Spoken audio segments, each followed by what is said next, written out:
오늘 함께 하실 하나님의 말씀은 예레미야서 29장 15절에서 23절까지 말씀드리겠습니다. 우리 한 절씩 교독합니다. 너희가 말하기를 여호와께서 우리를 위하여 바벨론에서 선지자를 일으키셨느니라.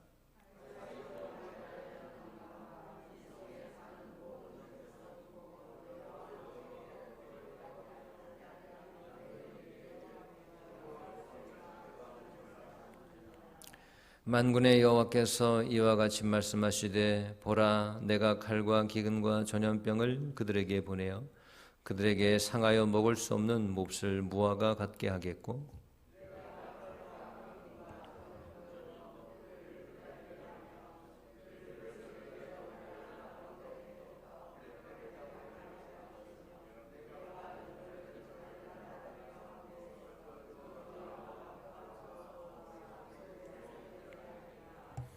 여호와의 말씀이니라. 너희들이 내 말을 듣지 않았기 때문이니라. 내가 내 종 선지자들을 너희에게 꾸준히 보냈으나 너희는 그들의 말을 듣지 않았느니라. 여호와의 말씀이니라.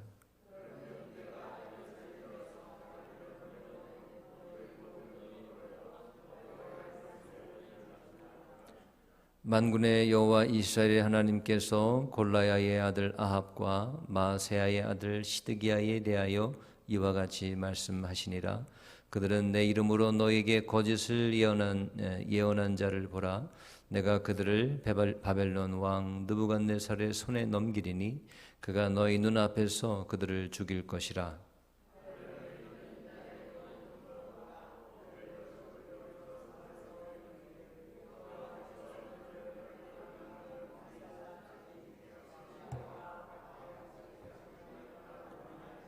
함께 읽습니다. 이는 그들이 이스라엘 중에서 어리석게 행하여 그 이웃의 아내와 간음하며 내가 그들에게 명령하지 아니한 거짓을 내 이름으로 말함이라. 나는 알고 있는 자로서 증인이니라. 여호와의 말씀이니라 하시니라. 아멘. 29장 여러분 지난 시간에 기억하시는 분 기억하실 겁니다. 1절부터 14절까지 전반부, 오늘은 15절부터 봤습니다만 14절까지 내용이 어떤 내용이었습니까? 바벨론 포로로 끌려간 이스라엘 백성들에게 명령하신 말씀이죠. 근데 그 내용이 뭐냐면 그곳에 이제 끌려가서 적어도 3대입니다. 3대에 걸쳐서 장기간 거주하게 될 것이니까 그에 대한 대비를 철저하게 하라. 그런 명령이었거든요. 그러니까 바벨론의 포로 생활은 여호와 하나님을 버리고 이방신을 따라간 죄악에서 비롯된 심판이 분명합니다. 그렇지만 여호와께서는 그들을 그냥 한없는 고통과 절망에 빠져 있도록 내버려 두시지 않으시겠다는 겁니다. 그러니까 70년의 포로 생활, 즉 3대에 해당하는 70년의 포로 생활, 그들은 그 생활을 겪어야 합니다. 반드시 해야 합니다. 그러나 그것이 끝나고 나면 어떻게 하십니까? 하나님은 마침내 바벨론을 멸하시고 자기 백성을 구하실 것이요 또 고향 땅으로 돌아가게 하실 것이다. 이걸 약속하셨단 말이죠. 그래서 10절 말씀 보시기 바랍니다. 29장 10절 지난 시간의 내용입니다. 10절 말씀 보시면 여호와께서 이와 같이 말씀하시니라. 바벨론에서 70년이 차면 내가 너희를 돌보고 나의 선한 말을 너희에게 성취하여 너희를 이곳으로 돌아오게 하리라. 약속하신 거예요. 그냥 그 땅에 가서 마냥 괴로운 게 아닙니다. 정해진 시간이 반드시 있다 그거예요. 70년, 3대에 해당하는 70년 그 세월이 있다 그겁니다. 그 끝나면 돌아오게 하리라. 회복시켜 주시리라 하는 것입니다. 그래서 여호와 하나님의 근본적인 계획은 무엇이냐? 당신의 백성이 죄악에 대해서 심판과 재앙 가운데 그냥 떨고 있는 것이 아니라 도리어 그것을 통과하고 나면, 지나고 나면 평안이 있을 것이다. 평안이에요. 평안입니다. 그래서 11절에 분명히 말씀하고 있죠. 11절 보십시오. 11절 한번 읽어보십니다. 29장 11절 시작. 여호와의 말씀이니라. 너희를 향한 나의 생각을 내가 아나니 평안이요 재앙이 아니니라. 너에게 미래와 희망을 주는 것이니라. 예. 예. 너희를 향한 우리 하나님의 생각이 뭐냐? 평안이에요. 재앙이 아닙니다. 그건 통과하면 되는 거예요. 재앙이 궁극적인 목적이 아닙니다. 결코 여러분. 예. 평안을 주시기 위함입니다. 이 모든 것들이 말이죠. 우리에게 미래와 희망을 주시기 위함입니다. 그래서 거기에 옮겨가면, 그 땅에 옮겨가면 어떻게 해야 됩니까? 어떤 자세로 살아가야 됩니까? 하나님의 계획임내 하고, 하나님의 계획이다. 이렇게 영의 눈으로 그걸 바라보고 발견하고 듣고 믿고 그곳에서 어떻게 하라고 했습니까? 집을 지으래요. 텃밭을 만들어 거기서 먹고 살래요. 결혼도 해가지고 가정을 꾸미고 번성하랍니다. 5절과 6절 말씀이죠. 5절 6절 거기 보시면 집을 짓고 거기에 살며 텃밭을 만들고 열매를 먹고 아내를 맞이하여 자녀를 낳고, 아들이 아내를 또 맞으면 또 너희 딸이 남편을 맞아서 그들로 하여금 번성하고 줄어들지 말게 하라. 그렇게 말씀하신 거예요. 거기서 금방 올 거니까 거기서 막 그러지 말고 거기서 그 삶에, 그쪽의 삶에 충실히 하고 있어라. 그러니까 하나님은 우리의 잘못된 행동을 벌하시기도 하지만 그것은 궁극적인 목적이 아닙니다. 벌하시는 이유가 뭡니까? 그 통계, 심판과 징계를 통해서 자기 백성, 하나님의 백성을 새롭게 만들어주시고 또 그들로 하여금 우리 하나님의 긍휼에 힘입어 새로운 희망, 미래를 열어가게 하시는 것이 하나님의 궁극적인 계획인 것입니다. 물론 그 훈련의 시간, 즉 이스라엘에게 있어서는 70년의 기간, 3대 동안의 기간, 분명히 힘든 시간입니다. 눈물 나는 시기이긴 합니다. 하지만 하나님의 약속을 믿는다면, 이러한 하나님의 선포하신 그 말씀을 믿는다면 그 상황을 영적인 눈으로 볼 것입니다. 그리고 회복의 순간을 더 의지할 거예요. 약속을 의지할 겁니다. 그리고 절망하거나 신세한탄한다거나 그렇지 않은 민족을 부러워한다거나 부정적인 태도를 가지고 축 처져 있는 것이 아니라 어떻게 할 겁니까? 그분께 더 기도할 겁니다. 온전한 마음으로 하나님을 찾기에 갈급한 심령을 더 간직하고 있을 것입니다. 13절 말씀 보십시오. 13절 말씀. 너희가 온 마음으로 나를 구하면 나를 찾을 것이요 나를 만나리라. 언제 이렇게 될 것이래요? 언제? 바벨론 포로기 동안이요. 이 70년에 통과해야 할 훈련, 징계의 기간 중에도 찾으면 만나 주신다는 겁니다. 사랑하는 여러분, 어려운 시기를 현재 살고 있는 우리에게도 동일한 하나님의 음성인 줄 믿습니다. 여러분, 온 마음으로 하나님을 구할 수 있기를 축원합니다. 하나님을 찾으십시다. 그럼 그분이 우리를 분명히 순간순간 만나 주신다는 것입니다. 그러니까 이런 긴 하나님의 최종적인 계획에는 다시 한번 결론적으로 말씀드리면 뭐가 그 과정 중에 있다고요? 시련의 기간, 바벨론 포로의 기간, 꼭 통과해야 할 필수적인 과정입니다. 여러분, 이걸 안다면, 필수 과정이라는 걸 안다면 어떻게 해야 됩니까? 그 필수 과정을 달게 통과해야죠. 달게 받아야죠. 조급하지 말아야죠. 필수 과정인데. 여러분, 학생들 대학 졸업할 때 졸업장 따기 위해서 필수 과목이 있어요. 선택 과목도 있지만 선택 과목은 해도 되고 안 해도 되는 거지만 필수 과정이 있습니다. 그거 하지 않으면 졸업할 수 없어요. 필수 과목 하나 빠졌네? 선택 과목이야. 그거 안 해도 됩니다. 그 대신 딴 거 하면 됩니다. 그럼 반드시 알아야 될 필수 과목이 있단 말이에요. 그 필수 과목이 한 과목이라도 만약에 거기에서 낙제 점수 하긴 했는데 점수가 안 나왔다. 그거 졸업 못합니다. 필수 과정이면 어떻게 돼요? 기왕할 바에 어떻게 됩니까? 막 이를 갈면서 막 억지로 막 신세한탄하면서 언제 끝나나 그러지 않고 어떻게 돼요? 어떻게 해야 되는데. 졸업할 그 순간을 바라보면서 할 것 기분 좋게 해야죠. 기분이야 좋을 리 없겠지만 그래도 해야죠. 그냥 조급할 필요 없죠. 이 시기가 언제나 끝나나? 이렇게 하지도 말아야 하는 거죠. 어차피 통과해야 할 그런 필수 과정이라면 느긋하게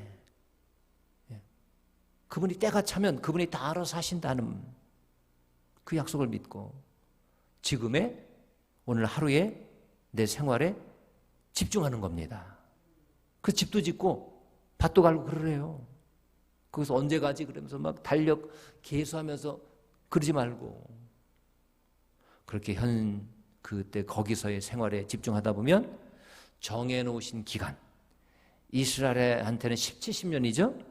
70년이 엄청 긴 시간이죠. 그러나 그곳에서 집중하러 살고 있다 보면 70년도 금방 후딱 지나게 된다 그겁니다. 그래서 거기서 집 짓고 밭도 가꾸고 가정도 꾸리고 열심히 일상생활에 최선을 다해서 살라고 하신 거 아닙니까? 하다 보면 지나갑니다. 하다 보면 지나가요. 그냥 그러려니 하고 놔두면, 여러분 놔두면 금세 지나갑니다.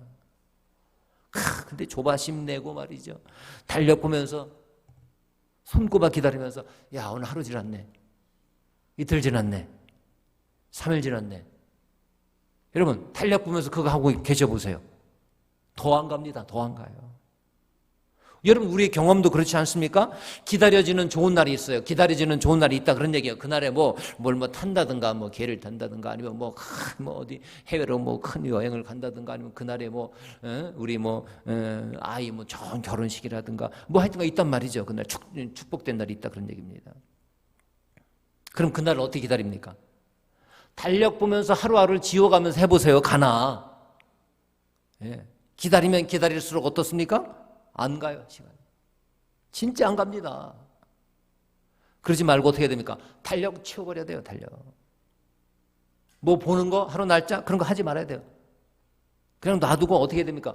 지금 내가 하는 거 매일의 삶에 집중해야죠, 매일의 삶에. 그 열심히 그냥 정신 집중해가지고 딴 생각 안 하고 말이면 기다리고 이딴 거 하지 말고 그냥 해야죠. 열심히 밭도 갈고. 안 하고 계수하고 있으면 안 가는 겁니다. 열심히 밭 갈라는 거예요, 하나님께서. 그 땅에 가면은 정해진 날인데 필수 과정인데 그냥 하라는 얘기인 거예요. 그날. 그러다 보면 금세 그날이 와 있습니다. 예, 그건 어느새 와 있어요. 바로 그겁니다. 포로의 암흑기를 맞는 이스라엘도 마찬가지입니다. 외면할 것도 없어요. 그렇다고 피할 이유도 없습니다.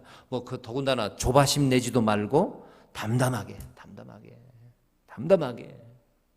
그러려니 하면서 오늘 현실의 삶에 집중해서 최선을 다하고 있으라. 이것이 하나님의 뜻인 줄 믿습니다. 자, 그런데 이 와중에도 이런 하나님의 뜻을 흐리는 그런 예언자들이 있었으니 그게 누구였습니까? 오늘 21절 말씀입니다. 21절 대표적인 그 하나님의 그 약속을 흐리는 그런 선지자들이 있었죠. 누구였습니까? 만군의 여호와 이스라엘 하나님께서 골라야의 아들 아합과 이게 거짓된 자꾸 잘못된 희망을 얘기하는 사람들이에요. 또 마세야의 아들 시드기야, 이 두 사람 대표적으로 이들이 예언을 하는데 무슨 예언을 하느냐? 하나님의 이름으로 예언을 한다고 하면서 뭘 했냐면 이러는 거예요. 걱정 마라. 바벨론은 곧 멸망하고 유다 백성들은 빠른 시일 내에 2년 만에 고국으로 돌아올 거다. 빠른 시일 내에 돌아올 거다. 이러면서 허황된 말로 포로들에게 그릇된 희망을 불어넣어 주는 거예요. 그러니까 하나님의 뜻, 하나님의 계획에 근거한 희망이 아니요, 자기들의 추측, 그냥 듣기 좋은 말, 그들에게 인기가 되는 말, 그릇된 잘못된 희망을 불어넣고 있더라 그겁니다. 여러분 이런 걸 요즘 말로 희망 고문 그런 말이 있던데 희망 고문이라고 하는 건가요? 헛된 희망으로 오히려 성장하지 못하게 만드는 거예요. 오히려 어렵게 만드는 거죠. 희망을 주긴 주는데 이 잘못된 허망된 허망이에요. 희망이에요. 그래서 아무것도 안 하고 그 희망만 바라보고 있는 거예요. 그 꿀빨 드시고 있는 거예요. 잘못되게 만드는 거죠. 잘못되게. 그게 고문이란 말이에요. 고문. 결국은 더 힘들게 만드는 거예요. 잘못된 근거 없는 희망. 근거 없는 희망을 가지고 있으면 아무것도 안 합니다. 일단 듣기 좋거든요. 꿀 빠는 것처럼 앉아가지고 그냥 그러고 있으라 그런 얘기입니다. 지금. 그러니 여러분 이거 듣고 있으면 금방 된대. 잘못된 희망이니까 삶에 집중하게 만들겠습니까? 이런 예언을 들으면 괜히 더 붕 뜨는 거예요. 붕 떠. 근거 없이 붕 떠 있는 거예요. 그 눈 가리고 안 듣고 아웅하면서 그냥 뭐 시간 보내는 겁니까? 이거 잘못된 거죠. 이렇게 하지 말라는 건데. 그 삶에 들어가서 거기서 최선을 다해서 그 삶에 집중하면서 필수 과정인 줄 알고 거기에서 정결을 하게 되고 정금과 같이 그렇게 되어서 다시 돌아오라. 그건데. 그러니까 올바른 하나님의 뜻 아래에서 하나님의 말씀 아래에서 희망을 가져야지 그냥 인본주의적인 낙관론 이거 가지고 희망 가져봤자 소용없습니다. 여러분 우리가 긍정적이어야 되는데 모든 긍정은 하나님의 뜻 아래에서 긍정적일 때에만 그 긍정적인 것이 가치 있고 소용이 있는 것입니다. 하나님의 뜻 아래서만. 이 막연한 희망 이거 아닙니다.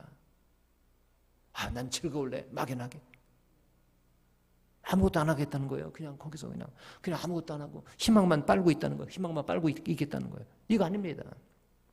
하나님의 뜻, 하나님의 약속, 하나님을 신뢰하는 가운데 우리가 긍정적일 때 이것이 우리가 승리하는 이 비결인 것이죠. 그래서 여기 나와 있는 또 아합과 시드기야라는 이 선지자들은 특히 누구한테 이런 헛된 생각을 품게 했냐면 바벨론의 포로로 끌려가지 않고 유다에 남아있는 백성들에게 특히 이런 잘못된 인식을 불어넣어줬다 그겁니다. 16절에 나오죠. 16절에 보시면 다윗의 왕좌에 앉은 왕과 이 성에 사는 모든 백성 곧 너희와 함께 포로 되어 가지 아니한 너희 형제들 그들에게 이들이 특히 그런 잘못된 이런 인식을 불어넣어 준 겁니다. 그래서 거기에 대해 그들에 대해서 하나님께서 예레미야를 통해서 다시 말씀하시는 겁니다. 그러니까 이게 뭐냐면 여러분 바벨론의 유다 국민 전체가 그런 이스라엘 백성들 남아있는 북왕국은 멸망했어요. 그래서 남유다만 남아있습니다. 이 유다 국민 전체가 끌려간 걸까요? 아닙니다. 어떻게 국민 전체를 끌고 가요? 그 끌고 가는 게 얼마나 그거 힘들겠네. 그래서 그 와중에도 끌려가가지고 혹독한 이방 땅에서 고생해야 하는 그런 부류도 있었지만 동시에 어떤 부류도 있었을까요? 자기 집과 자기 가족을 그대로 부재하고 고국에 그대로 남아있게 된 그런 사람도 있었습니다. 그런 사람들. 그러니까 끌려가는 사람들이 더 많았을까요? 안 끌려가는 사람들이 더 많았을까요? 안 끌려가는 사람들이 더 많아요. 실제로는. 물론 중요한 사람들을 끌고 가죠. 그건 안 끌려가고 그냥 있는 사람들도 있었어요. 오히려 그런 사람들이 퍼센트로 보면 더 많습니다. 어떻게 다 끌고 갑니까? 여러분 생각해 보세요. 그러면 고국에 그대로 남아있는 사람들은 행운을 잡은 사람들인 겁니까? 봐라. 야, 우리 다행이다. 다행이다. 그래도 나는 복 받은겨. 하나님이 우리와 함께 하신 거 봐. 우리는 저 사람들 끌려가고 그러는데 우리는 천만 다행이다. 그래도 집도 남겨져 있고 또 여기 남겨져 있는 거 봐라. 라고 잘못된 행운 아닌 행운이라고 생각하고 있던 사람들이 있었다 그겁니다. 왜? 경작할 밭과 토전이 남아있고 포박당에 가지도 않고 자기 집이 그대로 남아있고 말이죠. 그랬으니까 그래도 우리 하나님 우리와 함께 계시는구나. 그러면서 안 끌려간 걸 천만 다행이다. 우리 재수 좋다. 그러고 있을 게 아니라 그런 얘기입니다. 이게 잘못된 희망이에요. 그럴 땐 축복의식, 그들을 향해서 특별히 그럴 땐 축복의식, 잘못된 그 긍정적인 마음을 품게 하고 있었던 사람들이 바로 그럴 땐 예언자였습니다. 여러분 그거 진짜 복이 아닙니다. 죄수가 좋아서 그렇게 자기 가지고 있는 거 다 부지하고 있는 거 그거 아닙니다. 그거 잘못된 생각입니다. 차라리 끌려가는 게 그게 복이에요. 지금 현재는 무탈하죠. 고난의 시기를 겪지 않고 있죠. 편안합니다. 영적인 싸움도 없어요. 편안해 보이고 말이죠. 어려움도 없고 말이죠. 그게 복인 줄 아십니까? 아니라는 거예요. 나는 지금 이런데 포로기 중인데 포승에 끌려가고 있는데 저 사람들은 그래도 그 생면 부재하고 떵떵거리며 살고 있네. 저들은 하나도 안 뺏기고 편안하네. 라면서 부러워할 게 아니란 겁니다. 지금이야 잘 사는 것 같죠? 천만의 말씀. 그건 하나님의 뜻을 모르는 사람들입니다. 그래서 그렇게 잘못된 희망을 가지고 자기들이 복 받은 줄 알고, 그리고 곧 잘 될 거야, 그리고 잘못된 근거 없는 희망을 가지고 있는 그 사람들 어떻게 된대요? 뿔뿔이 다 흩어진대 결국. 그리고 거짓 예언자들이 그들을 놓고 자꾸 헛된 희망이나 불어넣고 하나님의 뜻과 정반대인데 자꾸 헛된 위로를 주는 겁니다. 듣기 좋은 말만 넣어주고 있는 겁니다. 하나님 뜻은 뭐라고요? 거기 그대로 있는 게 아닙니다. 그거 좋아할 거 하나도 없습니다. 안 뺏겼다고, 포승질에 안 묶였다고, 응? 재수 좋다, 복 받았다, 그럴 이유가 하나도 없는 겁니다. 하나님의 뜻은 뭡니까? 70년을 견디는 것이라 그겁니다. 인내하는 것이라 그겁니다. 차라리 끌려가야 합니다.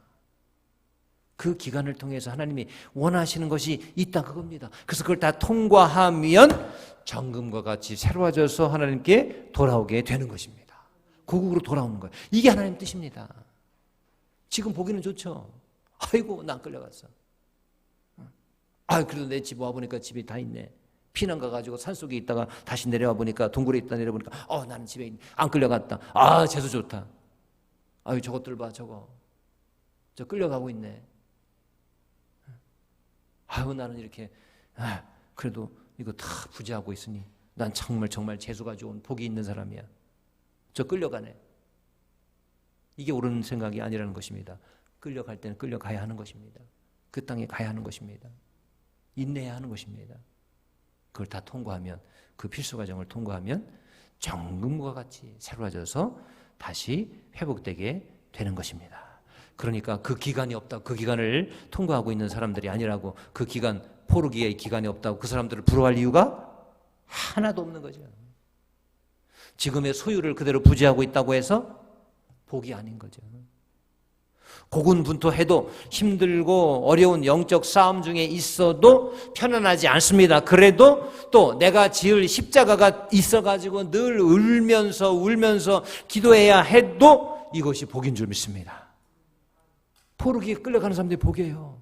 십자가를 지고 말이죠, 포승줄에 묶여가지고 영적인 전쟁 싸움 가운데 있는 사람들 편안하지 않습니다. 그게 복입니다. 왜? 하나님 앞에 정결케 될 것이니까. 하나님 뜻 가운데 움직이고 있으니까. 근데 그렇지 않은 사람도 있단 말이에요. 그 사람들에게 말이죠, 잘 될 거다, 잘 될 거야, 봐라, 우리는 끌려가지도 않네, 우리는 싸움도 없네, 우리는 편안하네, 우리가 이기는 거야, 우리가 잘하고 있는 거야. 그리고 하나님 뜻을 분별하지 못하고 그러고 있는 사람들, 그 부러워할 게 하나도 없다는 겁니다. 이 과정을 통해서 하나님은 이스라엘 백성들을 더욱 겸손하게 만드실 것입니다. 그 결핍의 과정, 그 결핍의 시간을 통해서 하나님은 이스라엘 백성들이 더 하나님만을 의지하게 만드실 것입니다. 보십시오. 누가 더 정결한지, 누가 더 복 있는 사람인지 보라 그거예요. 떵떵거리고 저거 하나님 모르고 하나님 뜻 가운데 없어도 잘 살고 있는 것 같은 저들, 그게 복 있는 게 아닙니다. 누가 하나님 앞에 정결한 자인지 두고 보자 그거예요. 정해진 시간이 지나고 나면은 그런 하나님의 놀라운 그런 축복과 은혜가 이렇게 끌려가서 고생 가운데 있는 이스라엘 백성들, 유다 백성들에게 있게 될 줄 믿습니다. 자, 남아있는 자들 복받은 것 같지만 재앙이 다가오고 있습니다. 그 재앙의 내용이 쭉 나와 있죠. 반면에 바벨론에 끌려간 자들은 재앙을 받은 자 같지만 하나님의 울타리 안에 있는 것입니다. 하나님의 계획 안에 있는 것입니다. 하나님이 당신의 자녀들을 보호하실 것입니다. 그걸 알고 인간의 눈으로 상황을 바라보는 것이 아니라 눈과 귀를 열어 영으로 하나님의 말씀을 듣고 그 말씀대로 우리도 살아야 될 줄 믿습니다. 우리도 마찬가지입니다. 여러분, 오늘도 현상만 바라보지 마시기 바랍니다. 표면만 바라보지 마시기 바랍니다. 당장의 것만 바라보지 마시기 바랍니다. 여기에 눈을 열어 이 상황을 통해서 나에게 하나님께서 원하시는 것이 무엇인지를 헤아리고 그리고 인내하여 승리하시는 우리 모두가 되시기를 주님의 이름으로 축원합니다. 그냥 하나님은 괴롭게 하시려고 하는 것이 아닙니다. 괴롭게 하시려고 고문을 하시는 게 아닙니다. 다 뜻이 계십니다. 정결해져서 더욱더 정금같이 하나님께 나아가 쓰임받아 알곡되는 그래서 주인을 기쁘시게 드리는 우리 안양성결재단의 모든 성도들 되시기를 주님의 이름으로 축원합니다. 주님의 이름으로 축복합니다. 기도하겠습니다.